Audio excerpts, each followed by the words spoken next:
te damos la cordial bienvenida a tu programa Palabras de Vida Eterna. En esta oportunidad estaremos estudiando el Evangelio según Mateo. Él es Jesús, Él es Jesús, Él es Jesús, el consumador. Él es Jesús, Él es Jesús, Él es Jesús, mi gran Señor.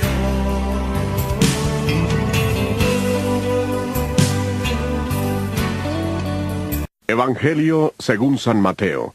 San Mateo 2. Y versículo 13 dice: Después que partieron ellos, un ángel del Señor apareció en sueños a José y le dijo: Levántate, toma al niño y a su madre, y huye a Egipto. Permanece allá hasta que yo te diga, porque acontecerá que Herodes buscará al niño para matarlo. Entonces él, despertando, tomó de noche al niño y a su madre, y se fue a Egipto.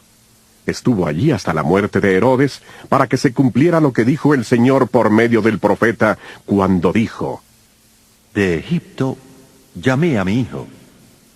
Herodes entonces, cuando se vio burlado por los sabios, se enojó mucho, y mandó matar a todos los niños menores de 2 años que habían en Belén y en todos sus alrededores, conforme al tiempo indicado por los sabios. Entonces se cumplió lo dicho por el profeta Jeremías, cuando dijo: Voz fue oída en Ramá, grande lamentación, lloro y gemido. Raquel que llora a sus hijos y no quiso ser consolada porque perecieron. Pero después que murió Herodes, un ángel del Señor apareció en sueños a José en Egipto y le dijo: Levántate, toma al niño y a su madre, y vete a tierra de Israel, porque han muerto los que procuraban la muerte del niño. Entonces él se levantó, tomó al niño y a su madre, y se fue a tierra de Israel. Pero cuando oyó que Arquelao reinaba en Judea, en lugar de su padre Herodes, tuvo temor de ir allá, y avisado por revelación en sueños, se fue a la región de Galilea, y se estableció en la ciudad que se llama Nazaret, para que se cumpliera lo que fue dicho por los profetas, que habría de ser llamado Nazareno.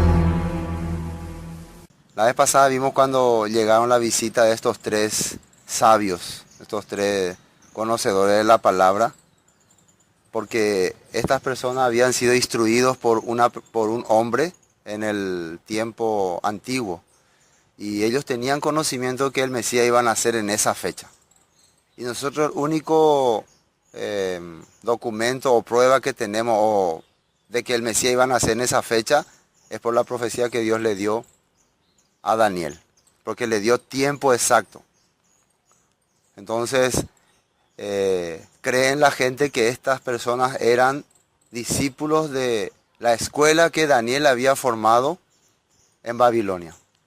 Porque Daniel hizo una escuela de la Biblia en Babilonia. Cuando los judíos regresaron a Jerusalén, regresaron un 5% nada más. O sea, se dice que la cantidad que regresó fue 50.000 personas.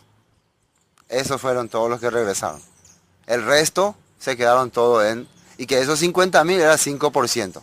No sé cuánto sería el total, entonces 5 millones por ahí. Sería el 5% de 50.000. Ustedes saben calcular el porcentaje, hagan el cálculo. Pero eso fue en la cantidad que llegaron otra vez a Jerusalén. Entonces una gran cantidad de judíos se quedaron en Babilonia. ¿Y qué pasó con ellos? ¿Qué ocurrió con ellos? Se mezclaron, se asimilaron ahí, pero algunas personas continuaron estudiando la escritura, la palabra. El resultado de eso fue que en la época de Jesús, algunos ya tenían conocimiento de que tenía que nacer el Mesías y por eso emprendieron el viaje y vinieron a Jerusalén. Y esto era también una señal de que en los postreros tiempos iba a venir gente de todas partes a honrar al rey. Hay que entender una cosa, ¿no? Jesús vino en la primera vez como Salvador. Y tiene que haber una segunda venida como rey. Pero muchos de los judíos no le esperaban como Salvador. No tenían en cuenta que Él iba a venir a salvarlo de sus pecados. Directamente ellos esperaban al rey, al que iba a venir a liberarlos, a ellos o a reinar con ellos. Pero si uno tiene en cuenta, en la cultura judía se dice que hay un Mesías que se le llama el Mesías hijo de José y otro Mesías que es el Mesías hijo de David. ¿Por qué hijo de José? Porque ¿qué es lo que hizo José con su pueblo? José, cuando su pueblo estaba a punto de morir de hambre, él les trae a Egipto y les salva y hace que el pueblo viva y continúe. Pero antes de eso él fue llevado como esclavo, él sufrió, él pasó muchas dificultades, pero en ese lugar, en el país extranjero, él crece, él se hace grande, se hace señor de esa tierra y a través de eso él salva a su pueblo. Entonces eso era una sombra de lo que el Mesías también tenía que hacer. En el mundo un día nosotros estando, Él nos va a rescatar, nos va a salvar también. Y está el otro Mesías, que es hijo de David, que tiene que venir para reinar. Él no tiene que venir más para salvar, sino para reinar. ¿Y qué quiere decir que tiene que venir para reinar? Que si Él llega es porque ya el reino estaba preparándose, anticipándose, abriéndose. Entonces el rey llega para tomar su trono. No sé si ustedes ven cuando se le corona a un rey, pasa, ya están los súbditos, ya está el castillo, ya está el palacio, ya está todo. Así es. Quiere decir que en estos tiempos que están pasando, Dios ha estado preparando ya para que su hijo venga a reinar. Y lo primero que ha hecho es liberar a su pueblo de la esclavitud del diablo, de la esclavitud de Satanás, de la esclavitud del pecado, de las transgresiones que han cometido, así precisamente como está escrito en el libro de Daniel 37, que Él nos libraría de iniquidad, Él nos libraría de nuestro pecado, de todas las cosas, y después vendría y reinaría sobre nosotros y sería un solo pastor. Así estaba explicando. Entonces, ahora, ¿qué es lo que el Mesías está haciendo? Ahora, ¿qué es lo que está ocurriendo en este tiempo? Se está preparando para su reinado. Entonces, imagínense que Él viene ahora. Si es que Él viene, según el libro de Hebreos, Él va a venir a salvar a los que le esperan, dice, ¿no? Él va a venir a salvar a los que le esperan. Él va a venir por los que le esperan. ¿Y quiénes son los que le esperan? Los que saben que Él va a venir a reinar. Pero una persona que está en otro reino, que vive para otro reino, que su mundo es otro reino, no le espera. O sea, no está guardando su llegada. ¿Y cómo se sabe que no le espera? Porque no está preparando su reino. No está haciendo ninguna de sus cosas. Está, sin embargo, en otro mundo, en otro ámbito. Entonces, imagínense, los magos del Oriente, ¿qué mentalidad tenían ellos? ¿Qué ellos estaban esperando? Ellos estaban esperando al Rey de Reyes, ¿no? Por eso ni bien aparecen las señales, ni bien la Escritura le muestran pruebas, ellos ya emprenden el viaje y ya vienen para adorarle y para servirle. Porque no es que en ese momento nomás se le ocurrió eso. Ya estaban sus corazones preparando. Y sus antepasados ya estaban viviendo también de esa manera. Ellos tenían los escritos de los escritos de los escritos de los que habían aprendido. Por eso ellos pueden estar el día que aparece el Mesías listo y preparado. Pero contrariamente, Herodes, su reino, sus sacerdotes y toda Jerusalén en ese momento, ¿cómo estaban? Afanados, mentalizados en otra cosa, viendo los afanes del mundo. Herodes estaba preocupado por construir palacios, por defenderse de los grupos, por defenderse de otra persona, asesinando a gente. Eso hacía Herodes. Herodes no estaba preocupándose por el Mesías. Aunque él le consulta a sus súbditos dónde ha de nacer el Mesías. ¿Cómo estaba viviendo Herodes en esa época? Totalmente sin esperar la llegada del Mesías. Igualito que como están muchas personas actualmente. Aunque él estaba rodeado de religiosos, rodeado de sacerdotes, rodeado de todo. Y aunque él le dice a los magos, por favor, cuando le encuentre, avíseme para que yo vaya también y le adore. Pero realmente en su mente estaba a otro lado. Nosotros también tenemos que calcular si estamos listos para esperarle al Mesías. ¿Realmente le estamos esperando o no? ¿Realmente estamos esperando que Él venga a reinar o no? ¿Realmente queremos que reine o no? Eso tenemos que aprender. Bueno, esto es lo que habíamos visto en la primera parte de capítulo 2. Ahora, en capítulo 2, otra vez, versículo 13, ya finalmente estos magos, dice acá en el último versículo que hemos leído la vez pasada, versículo 12, pero siendo avisados por revelación en sueños que no volviesen a Herodes, regresaron a su tierra por otro camino. Regresaron a su tierra. Esto quiere decir que todavía no era el tiempo del reino. Todavía había que esperar. Todavía entonces una voz le dijo a ellos, regresen a su tierra. Pero, ¿para qué creen ustedes que ellos regresarían a su tierra? ¿Qué sería lo que irían a hacer en su tierra? El rey ya nació. El rey ya vino. El rey ya está. Ya está en este mundo. Se irían para transmitir este mensaje. Pero no, dice que un ángel le habló que no volvieran por Herodes, entonces ellos se fueron por otro lugar. Y versículo 13 dice, después que partieron ellos, he aquí un ángel del Señor apareció en sueños a José y dijo, levántate y toma al niño y a su madre y huye a Egipto y permanece allá, hasta que yo te diga, porque acontecerá que Herodes buscará al niño para matarlo. Y él despertando tomó de noche al niño y a su madre y se fue a Egipto. Y estuvo allá hasta la muerte de Herodes. Y fíjense lo que dice el versículo 15. Para que se cumpliese lo dicho, lo que dijo el Señor por medio del profeta cuando dijo, de Egipto llamé a mi hijo. Esto está en Oseas 11:1. Dios le dice a José, levántate, agarra al niño y vete a Egipto, porque Herodes quiere matarle. Le dijo para que huya. Este acontecimiento que está ocurriendo, ¿no? Acá con Herodes, con Jesús, era lo mismo que había ocurrido anteriormente con Moisés, en el tiempo de los israelitas también. Era lo mismo, se está repitiendo la historia.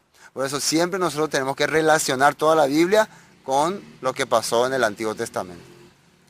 Y acá cuando dice de Egipto llamé a mi hijo, y hay una profecía, tenemos que ver a quién es que Dios le llamó de Egipto. Y vamos a ir a esa profecía para poder entender. Oseas capítulo 11, versículo 1. Vamos a ver de quién está hablando este profeta Oseas. Oseas capítulo 11, versículo 1. Cuando Israel era muchacho. Primero, ¿de quién está hablando aquí? De Israel.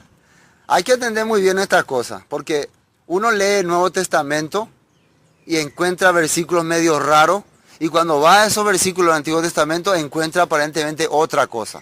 Aparentemente no está hablando de lo que nosotros pensamos.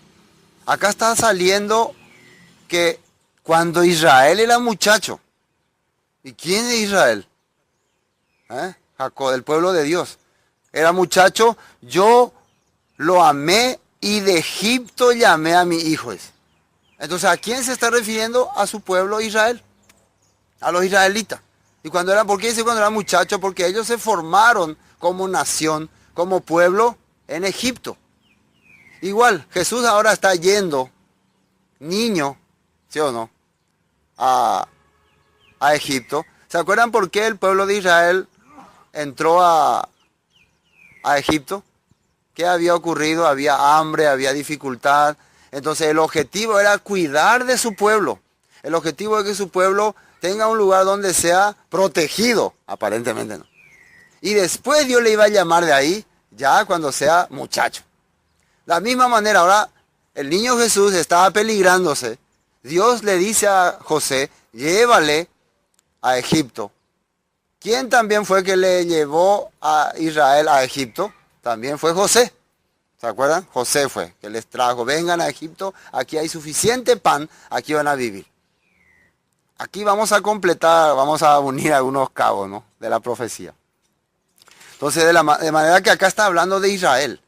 Ahora, cuando Mateo aplica esta profecía a Jesús, ¿qué está queriendo hacer entender? Que ahora viene Jesús en nombre de Israel para liberar también a ese pueblo. Él está haciendo lo que Israel tenía que haber hecho. Porque cuando Dios le sacó a Israel de Egipto, tenían un propósito. ¿Cuál era el propósito por el cual Dios le sacó a Israel de Egipto? Que ellos sean luz para las naciones. Que ellos anuncien la verdad, la justicia. Que ellos traigan realmente paz al mundo con el evangelio, o sea, con la palabra. Pero ellos no lo lograron. Fallaron. Entonces Jesús tiene que cumplir ese papel de Israel. Jesús está haciendo el papel de Israel. Bueno, eso es lo que estamos leyendo aquí. Volvamos a Mateo, eso no me quería leer. Versículo 16. Herodes entonces, cuando se vio burlado por los magos, se enojó mucho y mandó matar a todos los niños menores de 2 años que había en Belén y en todos sus alrededores, conforme al tiempo que había inquirido de los magos. En el tiempo de Moisés también se le mandó matar a todos los niños chiquitos, ¿no? Porque se le quería exterminar al Salvador. Qué increíble, ¿no? Justo en el tiempo que nace Moisés, al faraón se le ocurre matar a todos los niños. ¿Se dan cuenta ustedes que hay un, ¿cómo se puede decir? O casualidad nomás fue que al faraón, a ver, no sé qué hacer, quiero matar a los niños judíos, israelitas. ¿Así se le ocurrió? ¿O hay alguien que sabe algo que va a ocurrir y está planeando? ¿Hay alguien o no?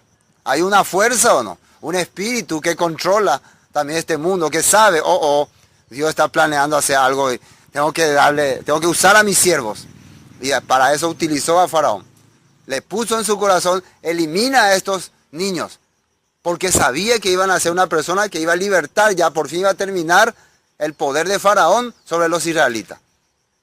Y en ese momento, Dios rescata a Moisés. Era en el tiempo que Moisés nació que el faraón decidió matar. En otros tiempos ya no mataban más a los niños.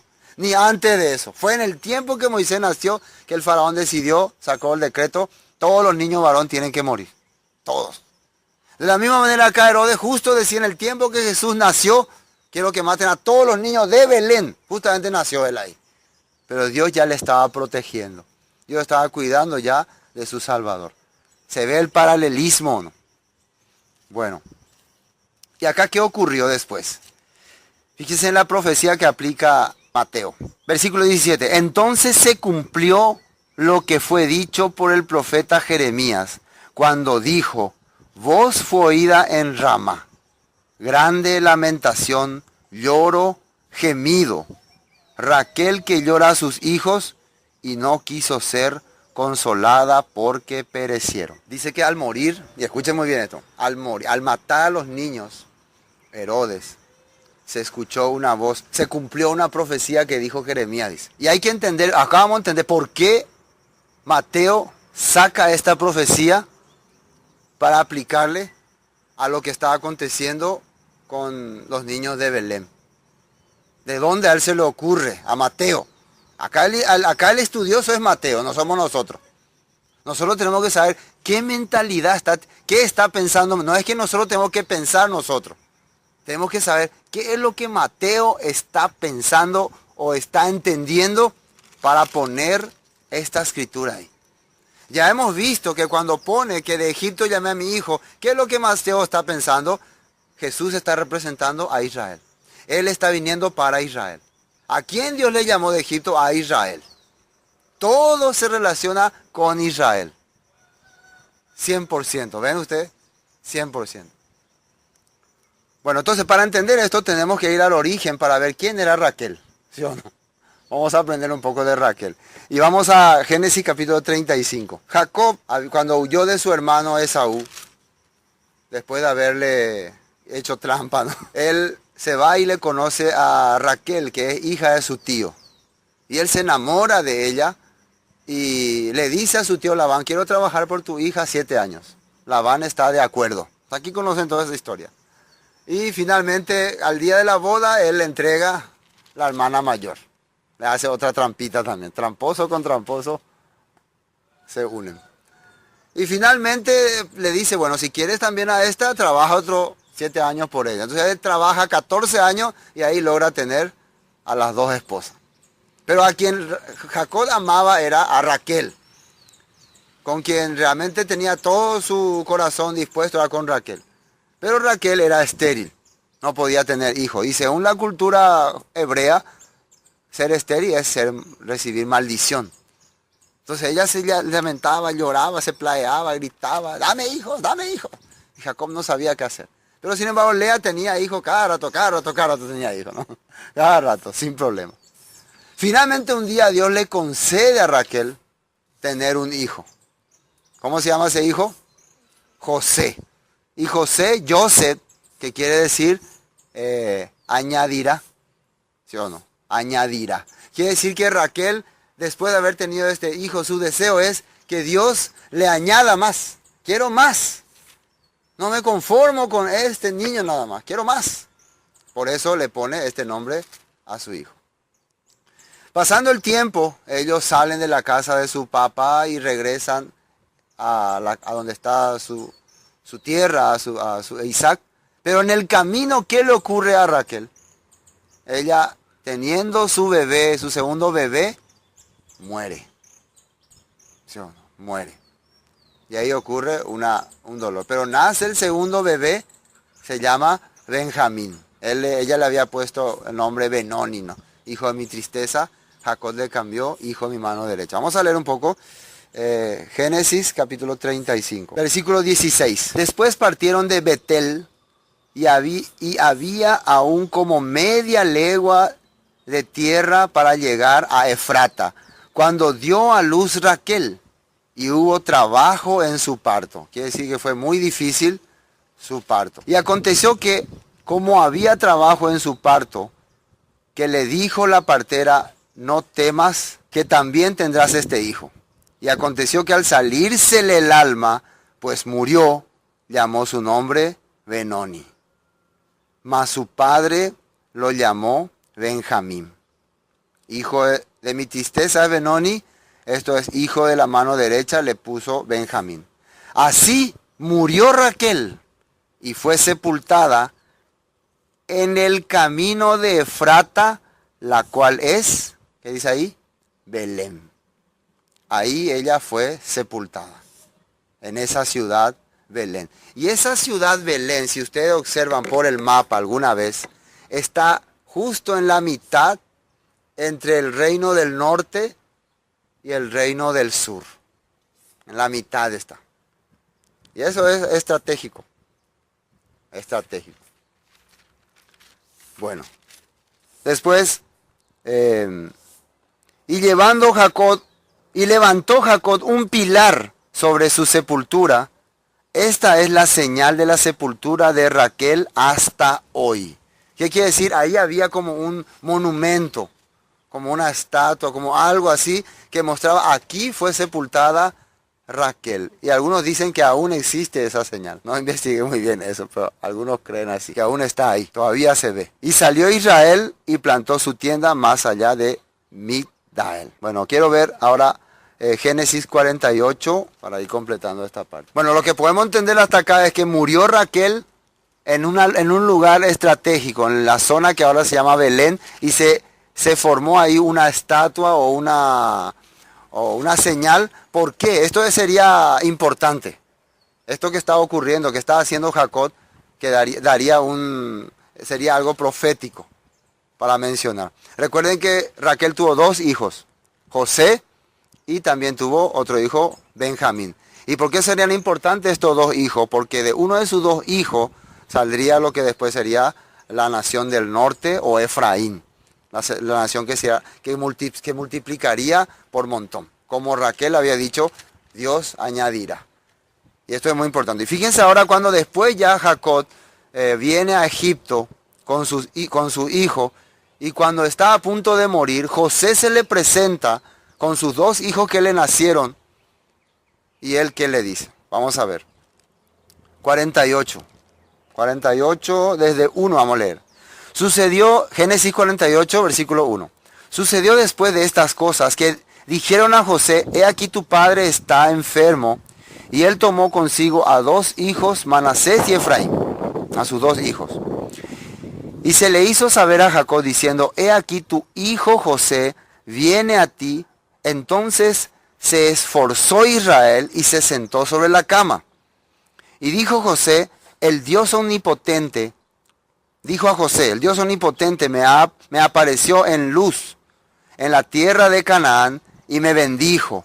Y me dijo, he aquí yo te haré crecer y te multiplicaré y te pondré por estirpe de naciones y daré esta tierra a tu descendencia después de ti por heredad perpetua. Fíjense lo que le está diciendo Jacob a José. Dios me prometió que multiplicaría mi descendencia y que me daría esta tierra por heredad perpetua.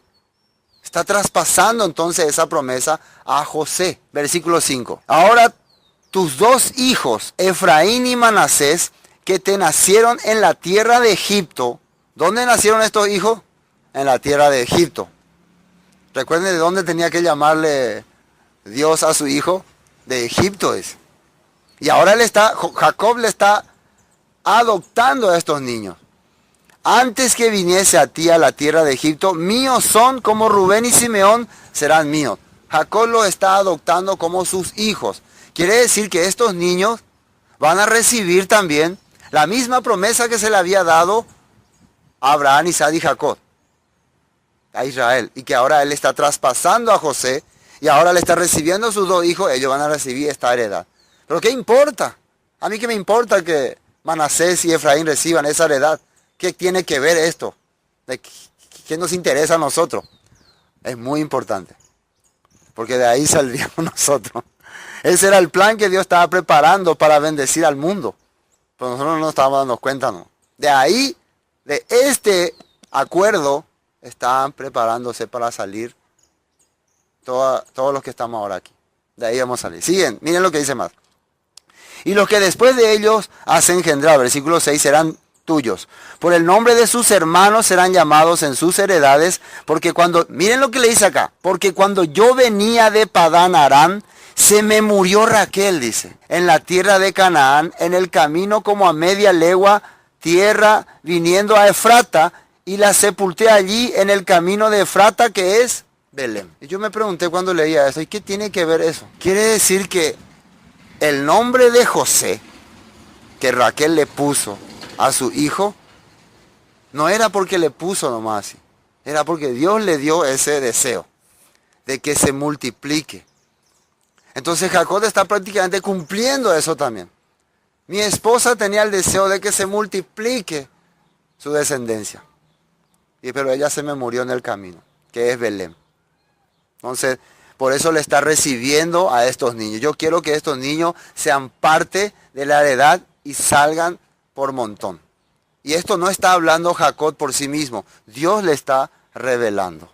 Miren lo que va a decir más abajo. Y vio Israel los hijos de José y dijo, ¿quiénes son estos? Y respondió José a su padre, son mis hijos, que Dios me ha dado aquí. Y él dijo, acércalos a mí y los bendeciré. Y los ojos de Israel estaban tan agravados por la vejez que no podía ver. Les hizo pues acercarse a él y les besó y les abrazó. Y dijo Israel a José, no pensaba yo ver tu rostro, y aquí Dios me ha hecho ver también tu descendencia.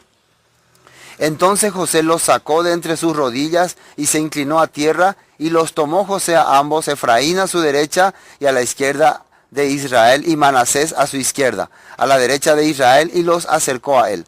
Entonces Israel extendió su mano derecha y la puso sobre la cabeza de Efraín, que era el menor, y su mano izquierda sobre la cabeza de Manasés, colocando así sus manos adrede, aunque Manasés era el primogénito. Eso ya habíamos explicado. Cruzó los brazos. Empezó a trasladar la primogenitura al menor. ¿Por qué estaba haciendo eso? Era también algo profético. Versículo 15.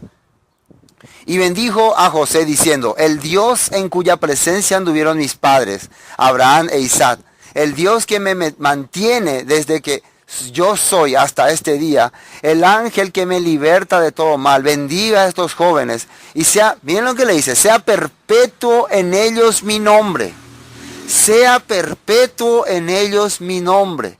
Y hay que entender que de estos jóvenes otra vez, ¿quiénes saldrían? Saldríamos nosotros. Pero nosotros, ¿qué tenemos que ver con Israel, con Abraham, con Isaac y con Jacob y con toda esa gente de allá del oriente? Nosotros no tenemos nada que ver con ellos, aparentemente. Pero Dios estaba dando ya una bendición para todas las naciones. Y mira lo que dice, sea perpetuo en ellos mi nombre de mis padres Abraham e Isaac, y multiplíquese en gran manera en medio de la tierra. Tienen que ser muchos. Pero viendo José que su padre ponía la mano derecha sobre la cabeza de Efraín, le causó esto disgusto y asió la mano de su padre para cambiarla de la cabeza de Efraín a la cabeza de Manasés. Y dijo José a su padre, no así, padre mío, porque este es mi primogénito, pon tu mano derecha sobre su cabeza. Mas su padre no quiso. Y dijo, lo sé, hijo mío, lo sé, también él vendrá a ser pueblo y será también engrandecido. Está hablando sobre Manasés.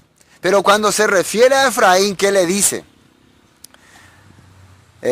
Pero su hermano menor será más grande que él, y su descendencia formará, y ahí sale, multitud de naciones. Pueblos enteros saldría de Efraín. Aquí Dios estaba hablando de eso, y le bendijo. Multitud de naciones. Esto es lo que Dios había predicho. Esto es lo que significaba los hijos de Raquel. Recuerden, cuando hubo la división, eso vamos a hablar más adelante, cuando hubo la división, uno de los hijos de Raquel, ¿de qué lado se quedó? Uno de los hijos de Raquel, ¿de qué lado se quedó? Del sur. Y otro, el norte. ¿Quiénes de los hijos de Raquel se quedaron al sur? Benjamín. ¿Y quiénes de los hijos de Raquel se quedaron al norte? Efraín, Manasés, todos ellos. Entonces Dios estaba profetizando de que un día Raquel vería a sus hijos ser llevados en exilio. Uno del lado sur y otro del lado norte. Y por eso estaba llorando él. O sea, Jeremías específicamente decía que por esa región, por donde estaba el pilar de Raquel, por el pilar de Raquel iba a pasar, iba a ver el cautiverio de las 10 tribus del norte y también se iba a ver el cautiverio de las 2 tribus del sur. Y Raquel iba a llorar y lamentar. ¿Me entienden, no? Eso, Jeremías, eso estaba profetizando. Eso es para entender quién era Raquel. Génesis 50. No terminamos con Génesis. ¿Qué pasa después cuando pasan muchos años y Jacob muere? Porque tenemos que hablar todas las profecías, ahora estamos en tiempo de profecía. ¿Qué pasa cuando todos mueren y falta el último, antes de morir, José? ¿Qué le había dicho a sus hermanos? Vamos a leer aquí. Capítulo 50, versículo 24. Y José dijo a sus hermanos, miren lo que dice acá, yo voy a morir, mas Dios ciertamente os visitará y os hará subir de esta tierra a la tierra que juró a Abraham, a Isaac y Jacob. Fíjense lo que le está diciendo José. Dios va a venir otra vez a buscarle y les va a hacer subir a la tierra que juró a Abraham, Isaac y Jacob. E hizo jurar José a los hijos de Israel diciendo, Dios ciertamente os visitará y haréis llevar de aquí mis huesos.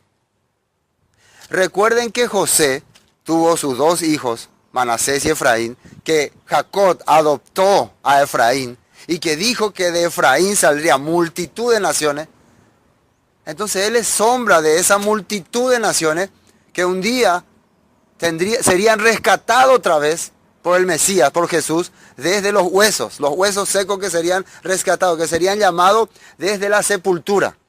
¿Me están entendiendo? ¿Y quién sería el que iba a libertar a Israel de Egipto? ¿Quién sería el que iba a Dios a escoger para libertar a Israel de Egipto?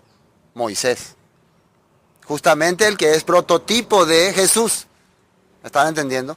Entonces José está representando prácticamente a todo Israel exiliado, esclavizado. Y aunque ha quedado hueso, pero se le está dando la promesa de aunque esté con hueso, te vamos a sacar de aquí. No se van a quedar tus huesos en la tierra extranjera. Hasta tus huesos tienen que volver a la tierra prometida. Dios también nos hizo la misma promesa a nosotros. La misma promesa está en Ezequiel también, 37. La misma cosa dijo Jesús cuando dijo que llamará de los sepulcros y se levantarán todos. Oirán su voz y lo levantará.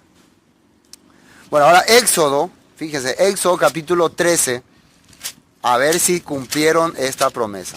¿Qué pasa en Éxodo capítulo 13? Versículo 17, 13 y 17. Luego que Faraón dejó ir al pueblo, Dios nos llevó por camino de la tierra de los filisteos. No los llevó, que estaba cerca, porque dijo Dios para que no se arrepienta el pueblo cuando vea la guerra y se vuelva a Egipto. Mas Dios hizo Dios que el pueblo rodease por el camino del desierto del Mar Rojo, y subieron los hijos de Israel a Egipto armados. Tomó también consigo, atiendan bien ahí, tomó también consigo, ¿quién?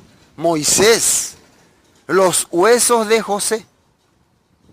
Así dice o no. El cual había juramentado a los hijos de Israel diciendo, Dios ciertamente os visitará y haréis subir mis huesos de aquí con vosotros. Dios os visitará. A través del libertador Moisés, Dios le hizo, estaba cumpliendo esta promesa a José.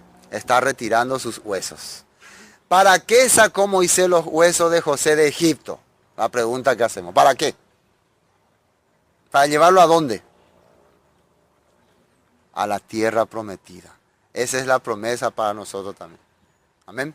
Bueno, ahora sí, vamos a la profecía de Jeremías. Bueno, ¿qué es lo que está ocurriendo en el tiempo de Jeremías? Jeremías 16 primero, vamos a ver lo que él anuncia. Jeremías 16. Miren lo que dice acá. Jeremías 16, 14. No obstante, he aquí vienen días, dice el Señor, en que no se dirá más, vive el Señor que hizo subir a los hijos de Israel de la tierra de Egipto, sino que vive el Señor que hizo subir a los hijos de Israel de la tierra del norte y de todas las tierras a donde los había arrojado, y los volveré a su tierra, la cual di a sus padres. Ya no se va a hablar más que se les sacó de la tierra de Egipto, sino de todas las tierras del norte. Así se va a decir en el futuro. Ahora Jeremías 31. Vamos a leer el versículo 1. En aquel tiempo, 31:1, en aquel tiempo, dice el Señor, yo seré por Dios a todas las familias de Israel, y ellas me serán por pueblo. Así ha dicho el Señor, el pueblo que escapó de espada halló gracia en el desierto, cuando Israel iba en busca de reposo. El Señor se manifestó a mí hace ya mucho tiempo, diciendo, con amor eterno te he amado, por tanto te prolongué mi misericordia. Aún te edificaré y serás edificada, oh Virgen de Israel. Todavía serán adornadas con tus panderos y saldrás con alegres danzas. Aún plantarás viñas en los montes de Samaria, plantarán los que plantan y disfrutarán de ellas. Porque habrá día en que clamarán los guardas en el monte de Efraín. Levantaos y subamos a Sión al Señor nuestro Dios. Esta palabra guardas en el hebreo se dice nosrin, que quiere decir retoños. En el hebreo, si ustedes leen Jeremías 31:6, donde dice guardas, está escrito la palabra nosrin, que significa retoño. Significa clamarán los retoños. Porque así ha dicho el Señor, regocijaos en Jacob con alegría y dad voces de júbilo a la cabeza de naciones. Haced oír alabad y decid, oh Señor, salva a tu pueblo, el remanente de Israel. He aquí yo os hago volver de la tierra del norte y los reuniré de los fines de la tierra, entre ellos ciegos, cojos, la mujer que está encinta y la que dio a luz, juntamente en gran compañía volverán acá. Irán con lloro, mas con misericordia los haré volver, y los haré andar junto a arroyos de aguas por camino derecho, en el cual no tropezarán, porque soy a Israel por padre, y Efraín es mi primogénito. A ver, primero, ¿por qué llegamos hasta aquí ahora? ¿De dónde hemos partido? ¿Se acuerdan todavía? Hace 39 minutos empezamos. ¿De dónde partimos para llegar hasta aquí? De Raquel que clama por su hijo, ¿no? Vamos a ver de quién se está tratando. Vamos a llegar enseguida. Por eso quiero que capten muy bien. De ahí hemos salido, de esa profecía que Mateo mencionó en su escrito. Versículo 10. Acá dice que Israel es por padre y Efraín es su primogénito. Oíd palabra del Señor, oh naciones, y hacedlo saber a las costas que están lejos. Y decid, el que esparció a Israel los reunirá y guardará como el pastor a su rebaño. Porque el Señor redimió a Jacob, lo redimió de la mano el más fuerte que él. Y vendrán con gritos de gozo en lo alto de Sión y correrán al bien del Señor, al pan, al vino, al aceite, al ganado de las ovejas y de las vacas, y su alma será como huerto de riego y nunca más tendrán dolor. Entonces la Virgen se alegrará en danza, los jóvenes y los viejos juntamente, y cambiaré su lloro en gozo y los consolaré y los alegraré de su dolor. Y el alma del sacerdote satisfaré con abundancia, y mi pueblo será saciado de mi bien, dice el Señor. Así ha dicho el Señor, voz fue oída en Ramá, llanto y lloro amargo, Raquel que lamenta por sus hijos y no quiso ser consolada acerca de sus hijos porque perecieron. Recién aquí aparece esta palabra. Pero antes, ¿qué estaba hablando? ¿De qué estaba hablando Jeremías? De lo que Dios está prometiendo, que un día rescataría a su pueblo. ¿A quién era su pueblo? A Efraín. ¿Quién era Efraín?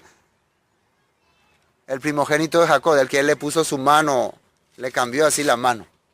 ¿Y qué ocurrió con Efraín? Efraín fue llevado y fue esparcido entre todas las naciones. Fue llevado cautivo. Cuando Efraín era llevado cautivo, pasaban por Efrata. Los asirios pasaban por Efrata, los llevaban en cadenas. A las mujeres embarazadas le abría el vientre. A las ancianas que no podían caminar le degollaban. A los bebés los reventaban por la pared. Eso producía amargura en Raquel, simbólicamente hablando. Imagínense que Raquel está viendo simbólicamente, Jeremías está diciendo simbólicamente, que sus hijos están siendo llevados de esa forma. ¿Cómo le puede consolar a una madre que su hijo está siendo llevado como esclavo sin esperanza? ¿Qué consuelo le puede? No te preocupes, tu hijo va a vivir. No hay consuelo, por eso dice, no quiso ser consolado. ¿Me están entendiendo acá?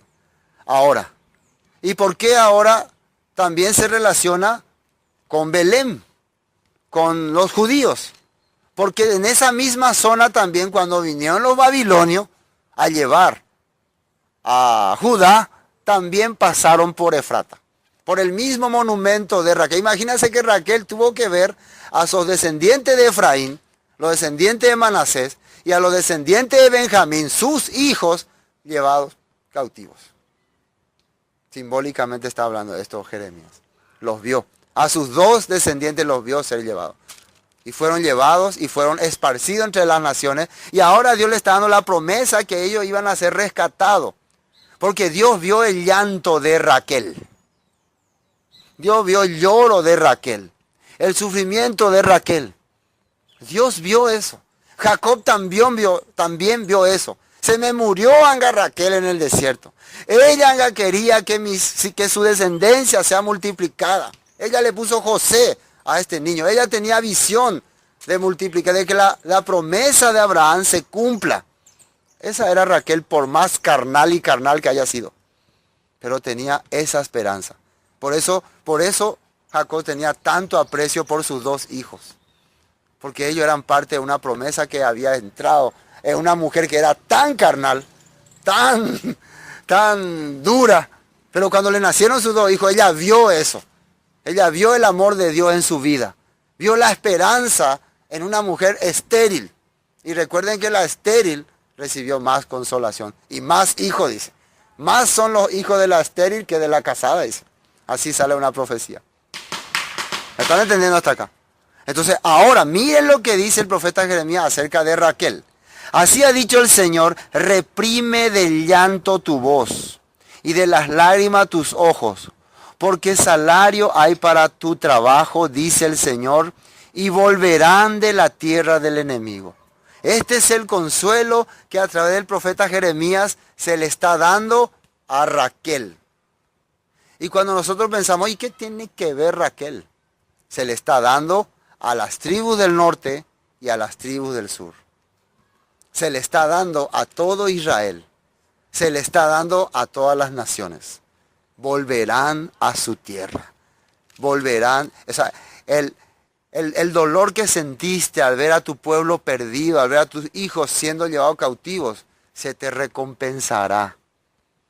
Vas a tener recompensa. A eso se está refiriendo. Volverán, dice, de la tierra al enemigo. Esperanza hay también para tu porvenir, dice el Señor, y los hijos volverán a su propia tierra. Escuchando he oído a Efraín que se lamentaba, me azotaste y fui castigado como novillo indómito, conviérteme y seré convertido, porque tú eres el Señor mi Dios. ¿Qué es lo que después de esto escuchó Dios? Escuchó que Efraín se lamentaba. Conviérteme, Señor. Ya no quiero ser así. Ya no quiero vivir en pecado. Ya no quiero vivir en este mundo. Ya quiero volver a mi casa. Igual que el hijo pródigo. Dios dice que ha escuchado eso. Conviérteme. Entonces, esta es la promesa que Mateo está encontrando con el nacimiento de Jesús. ¿Qué les parece? Este niño es la esperanza de Israel y todas las naciones. En él se están cumpliendo las profecías. El consuelo de Raquel está llegando a través de este niño. Y si es el consuelo de Raquel, ¿el consuelo de quién es? De Judá y de Israel. Por eso más adelante, vamos a adelantarnos rápido. Acá aparece el nuevo pacto, ¿no? Por ejemplo, vamos a ir a 31. Jeremías 31, 31. He aquí vienen días, dice el Señor, en los cuales haré nuevo pacto con la casa de Israel y con la casa de Judá. ¿Con quién es el pacto que va a hacer Dios? Con la casa de Israel y con la casa de Judá. Hasta aquí si uno lee, y uno está acostumbrado a leer esto nomás. Este nuevo pacto Dios hizo conmigo, con nosotros, con la iglesia gentil. No, acá no dice nunca iglesia gentil. No existe esta iglesia acá. Acá el pacto es con Judá y con Israel. ¿Y dónde está Israel ahora? Esa es la pregunta que uno tiene que hacerse. ¿Dónde está Israel? ¿Dónde está Efraín? ¿Qué dijo Jacob acerca de Efraín? Que iba a ser multiplicado entre las naciones. Que de él iba a salir multitud de naciones. Así dijo. Entonces cuando Dios quiere hacer pacto con Judá, pueblo judío actualmente existente, y con Israel o Efraín, que no está, que se perdió, que está muerto, que están como huesos secos, se está refiriendo a nosotros. A los que hoy estamos escuchando esta palabra. A los que hoy estamos captando este mensaje. Porque dice que el Espíritu de Dios saldrá a los cuatro vientos y buscará a su escogido, dice. Y los traerá, y los resucitará, y los levantará, dice. De los cuatro confines de la tierra. Así está hablando. Entonces a nosotros Dios nos está dando esta promesa. Por eso estamos escuchando. Por eso, si Dios preparó, yo tengo la certeza de que si Dios preparó esta Biblia en nuestro lenguaje, en nuestro idioma que podamos captar, y llegó hasta nosotros, ahí hasta nuestras manos, es porque nos estaba buscando. Yo te estaba buscando, te he oído que te lamentaba. ¿Cuántas veces nosotros para aceptarle a Jesús, antes nos lamentamos, no? Señor, yo era así. ¿Quién no se ha lamentado antes de aceptarle a Jesús? Yo era un terrible pecador, desastre en ese mundo. ¿Es así o no es así? Él ha oído nuestro lamento, ¿no? He oído el lamento de Efraín. Novillo indómito. ¿Qué significa novillo indómito? Vaca terca. O toro que no se puede domar. Peañandeina. No ni domai.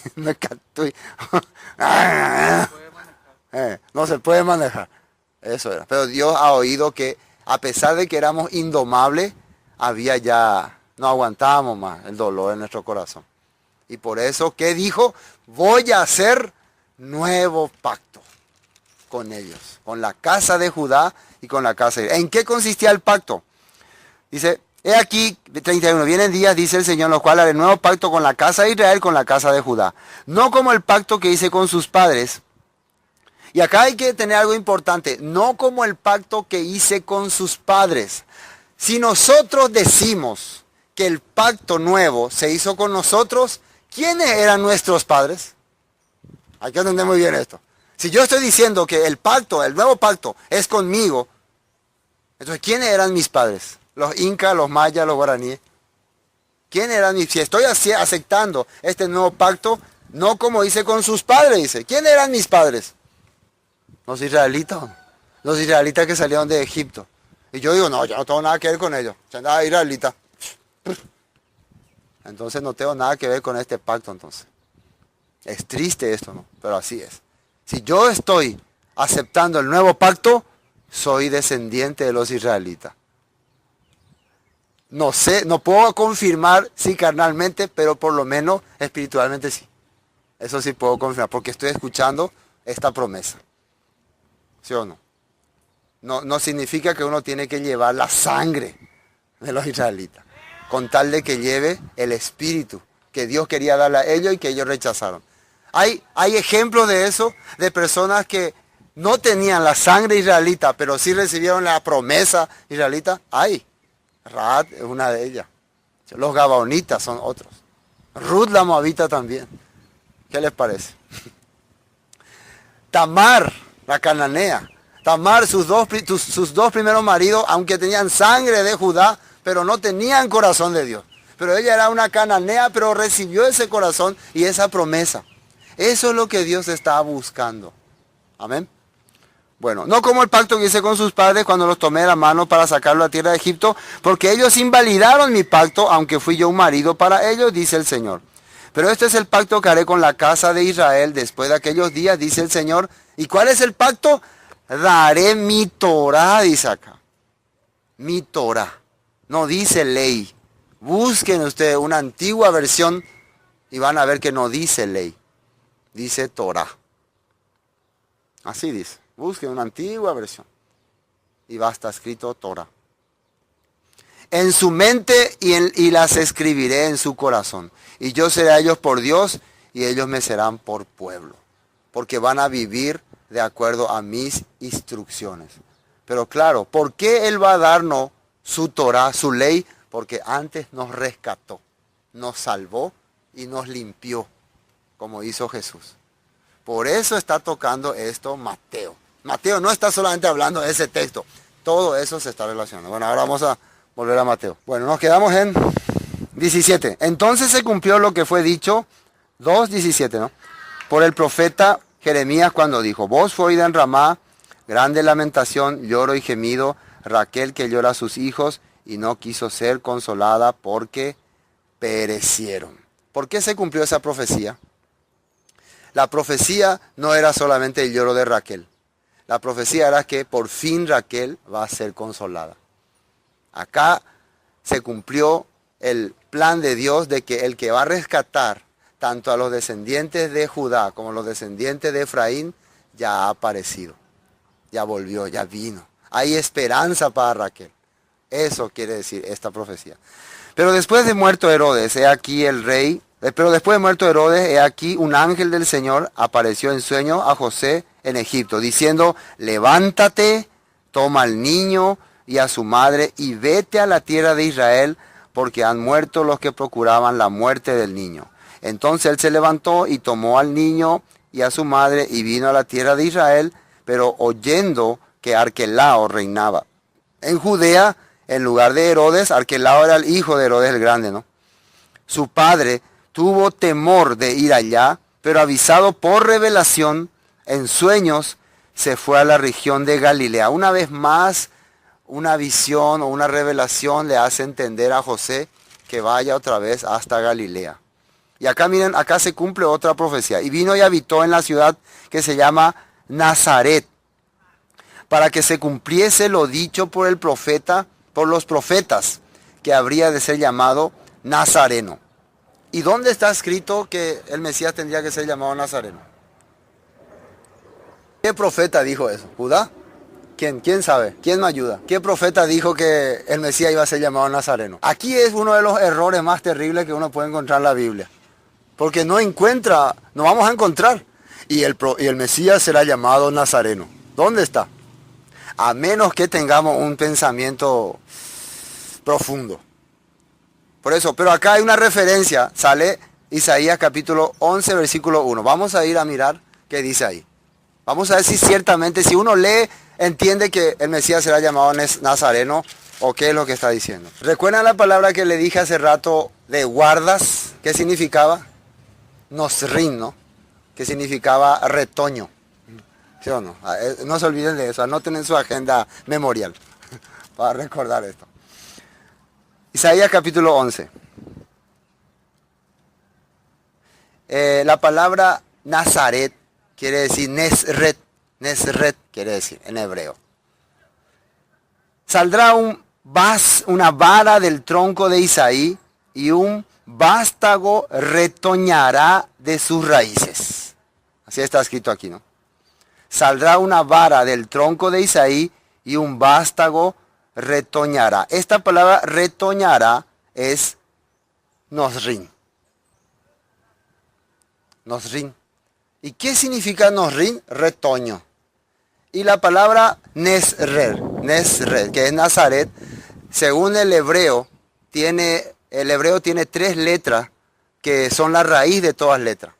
Entonces esta palabra Nazaret, o sea, Nebzarim, y esta palabra Nosrin tiene las mismas tres letras, las mismas raíces, así se puede decir o no, las mismas raíces. Nebzarim y Nosrim tiene la misma raíz. No sé si me entienden lo que estoy hablando acá. Entonces, acá dice que saldrá un vástago del tronco de Isaí y saldrá una vara del tronco de Isaí y un vástago retoñará de sus raíces. ¿Qué es retoñará? Un nosrin. Y esa palabra nosrin tiene las raíces de la palabra Nebzarim, que es nazareno. Entonces ahí podemos entender de qué está hablando Mateo cuando dice que sería llamado nazareno. O del retoño, dicen algunos, que quiere decir nazareno. Por eso actualmente, y eso ustedes pueden averiguar en Wikipedia o Google, a los cristianos en Israel se le dice Nebzarim, actualmente. Ellos le llaman así, Nebzarim le llaman. ¿Por qué será? O quieren decirle nazarenos o retoños. Están queriendo decir, cuando habla, los Nebzarim dicen, los Nebzarim, así le dicen, los judíos le dicen así a los cristianos, o como decirle nazarenos. Y hay muchas veces que se le iba a llamar nazareno, se le llama los nazarenos, así. Entonces la raíz es lo que une la palabra Nazaret con Nosrim, las raíces. No me recuerdo las letras, pero nosotros ya somos buenos entendedores, pocas palabras bastan. Entonces esto es lo que Mateo ha anotado. Entonces, ¿quién es esta persona? Miren lo que dice acá, vamos a continuar leyendo. Versículo 2, y reposará sobre él el Espíritu del Señor, Espíritu de sabiduría, de inteligencia, Espíritu de consejo y de poder, Espíritu de conocimiento y de temor de Dios. Y le hará entender diligente en el temor del Señor, no juzgará según la vista de sus ojos, ni arguirá por lo que oigan sus oídos, sino que juzgará con justicia a los pobres y arguirá con equidad por los mansos de la tierra, y herirá la tierra con la vara de su boca, y con el espíritu de sus labios matará al impío.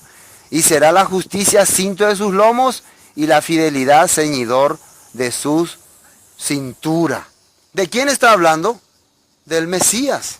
Y esto es lo que está queriendo hacernos entender Mateo. Y para eso tenían que vivir en Nebzarim, para ser llamado Nosrim. O retoño. ¿Y retoño qué significa? Algo que sale, ¿no? Entonces, de la vara del tronco de Isaí. ¿Quién era Isaí? El papá de David. Y de ahí iba a salir un retoño. Dios le dio la promesa a David de que de su descendencia iba a salir el que iba a ser guiador del mundo, rey de reyes, señor de señores, perpetuamente. Esa fue la promesa que se le dio. ¿Se entendió hasta acá? Para que puedan comprender un poquito mejor nomás este capítulo 11 de Isaías y no salir de acá, miren lo que dice aquí. Versículo 9. No harán mal ni dañarán en todo mi santo monte, porque la tierra será llena del conocimiento del Señor, como las aguas cubren el mar. Acontecerá que en aquel tiempo, que la raíz de Isaí, la cual estará puesta por pendón a los pueblos, será buscada por las gentes, y su habitación será gloriosa. Otra vez dice que la raíz de Isaí será buscada por la gente. La raíz se puede llamarle su retoño, su nosrim. ¿Amén? Sí. Bueno, creo que es el último versículo, ¿no? Sí, para que sea llamado nazareno. Entonces, Mateo sabía lo que decía o no. Entendía muy bien. Por eso, Mateo le quiere explicar esto al pueblo judío. Por eso él usa palabras claves. Palabra que el buen entendedor, el conocedor de las profecías puede captar rápido. Lamentablemente, la realidad, nosotros no somos expertos en profecías, en estas cosas.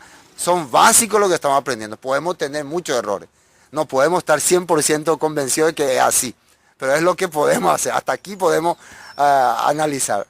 Con el tiempo uno tiene que ir analizando más. Por eso, hasta esos textos de San Juan, de Mateo 1, eran un poco complicados. La genealogía, el 14, el guardián, todos esos puntos eran puntos que únicamente podemos entender si entendemos la cultura hebrea. Amén. Bueno, y hasta aquí vamos a compartir. Él es Jesús,